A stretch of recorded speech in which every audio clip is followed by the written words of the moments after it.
قرآن کو پڑھنا، سیکھنا اور سمجھنا اور اس پر عمل کرنا صرف مولویوں ہی پر فرض قرار نہیں دیا گیا ہے، بلکہ ہر ہیومن، ہر وہ انسان جو مسلمان ہے۔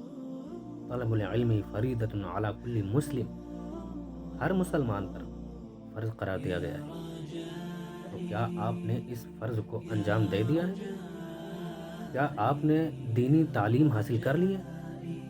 کیا آپ نے قرآن کو تلفظ کے ساتھ میں، حروف کی ادائیگی کے ساتھ میں ادا کر لیا ہے؟ ڈیفینیٹلی آپ نے نہیں کیا، نیسسری آپ نے نہیں کیا۔ 80% لوگ ایسے ہی ہیومن ہیں، ایسے ہی انسان ہیں جن کو قرآن پڑھنا نہیں آتا ہے صحیح طریقے سے۔ تو ابھی پڑھ لیں، اور دوسرا وقت نہیں آئے گا۔ یہ بازار ہے، یہ دنیا بازار ہے، اسی بازار میں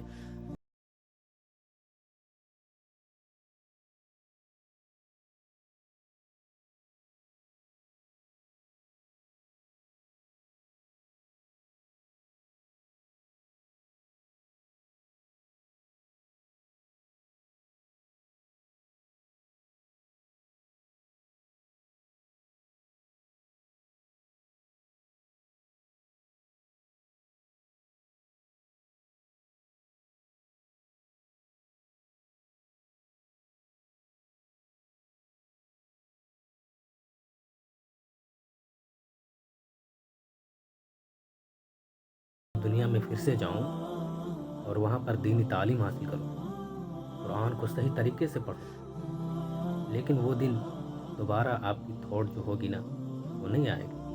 یہ سوچ ہوگی کہ میں کاش پیچھے چلا جاؤں، دنیا میں آ جاؤں، لیکن وہ نہیں آئے گا، کیونکہ بازار ختم ہو چکا ہے، اختتام ہو چکا ہے، اینڈ ہو چکا ہے۔ جب تک بازار اوپن ہے، اس میں سب کچھ خرید لینا ہے، اور اگر یہاں پر خریدا نہیں تو ریزریکشن کے دن آپ کو بڑا مشکل کا سامنا کرنا پڑے گا۔ کیسے آپ سامنا کریں؟ 80% لوگ جو ہیں، جنہوں نے عوام الناس کی بات کر رہا ہوں، حافظ مولانا جو ہیں، وہ تو الحمدللہ ان کو معلوم ہے، انہوں نے دین کو سیکھ لیا ہے، لیکن جو عوام الناس ہیں ان کی نمازیں کیسے ادا ہوتی ہوگی؟ قرآن کو صحیح طریقے سے پڑھتے نہیں ہیں اور سیکھنا بھی نہیں چاہتے۔ میری زندگی میں کئی پرسن ایسے ہیں کہ جنہوں نے 50-60 سال کی، 70 سال کی عمر میں قرآن کو سیکھا ہے، پڑھنا سیکھا ہے۔ تو جو لوگ نہیں پڑھنا جانتے ہیں تو وہ لوگ تو پڑھ سکتے ہیں نا، ابھی بازار اوپن ہے، جو بھی لینا یہیں پہ لے لیں، ورنہ تو بہت مشکل ہو جائے۔ اور اپنے بچوں کو بھی علم دین سکھائیں۔ جب آپ علم دین سیکھیں گے، قرآن کو تلفظ کے ساتھ میں پڑھنا سیکھیں گے، جب آپ کو معلوم ہوگا تبھی تو اپنے بچوں کو تو سکھائیں گے نا، ورنہ جب آپ کو نہیں پتہ ہے تو آپ اپنے بچوں کو کیسے سکھائیں گے؟ اپنے بچوں کو تعلیم کیسے دیں گے؟ قرآن کو کیسے سمجھائیں گے؟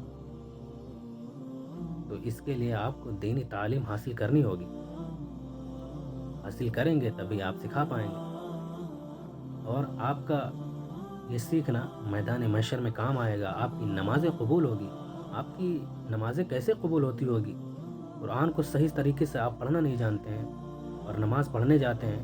کچھ ایسے ہیومن ہیں جنہوں نے سورہ فاتحہ کو بھی نہیں یاد کیا ہے، اور بھی جو سورے ہیں اس کو بھی یاد نہیں کیا ہے۔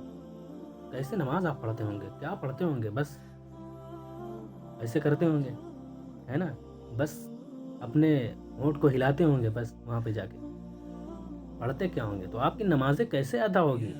نمازیں ادا کرنے کے لیے جو بتایا گیا ہے اس کو یاد کرنا ضروری ہے، اس کو یاد کرنا فرض ہے۔ علم دین سیکھنا فرض ہے، قرآن کو صحیح تلفظ کے ساتھ میں پڑھنا فرض ہے۔ جب فرض کو پڑھنے کا انجام دے دیں گے تب آپ کی نمازیں بھی ادا ہو جائیں گی، ورنہ آپ کی نمازیں کیسے ادا ہوتی ہوگی؟ آپ غلط قرآن شریف پڑھتے ہیں، تلفظ آپ کی صحیح نہیں ہے، ظاہر سی بات ہے، ہاں، ذال کی جگہ جال پڑھتے ہوں گے، جیم سے پڑھتے ہوں گے، دو کی جگہ کچھ اور پڑھتے ہوں گے، جیم ہی پڑھتے ہوں گے، ہے نا، تو آپ کی نمازیں کیسے ادا ہوگی؟ غلط آپ نمازیں پڑھتے ہیں، ہے نا، قرآن ہی آپ کی صحیح نہیں ہے تو نماز کیسے ادا ہوگی؟ فکر کرنے کی بات ہے۔ سوچنے کی بات ہے، آپ اس پہ تھاٹ کریں تاکہ آپ کی نمازیں ادا ہوں اور آپ صحیح طریقے سے علم حاصل کریں۔ اور اس میں خجول ہونے کی بات نہیں ہے، شرمندہ ہونے کی بات نہیں ہے، آپ علم دین حاصل کریں اور بچوں کو بھی علم دین سکھائیں۔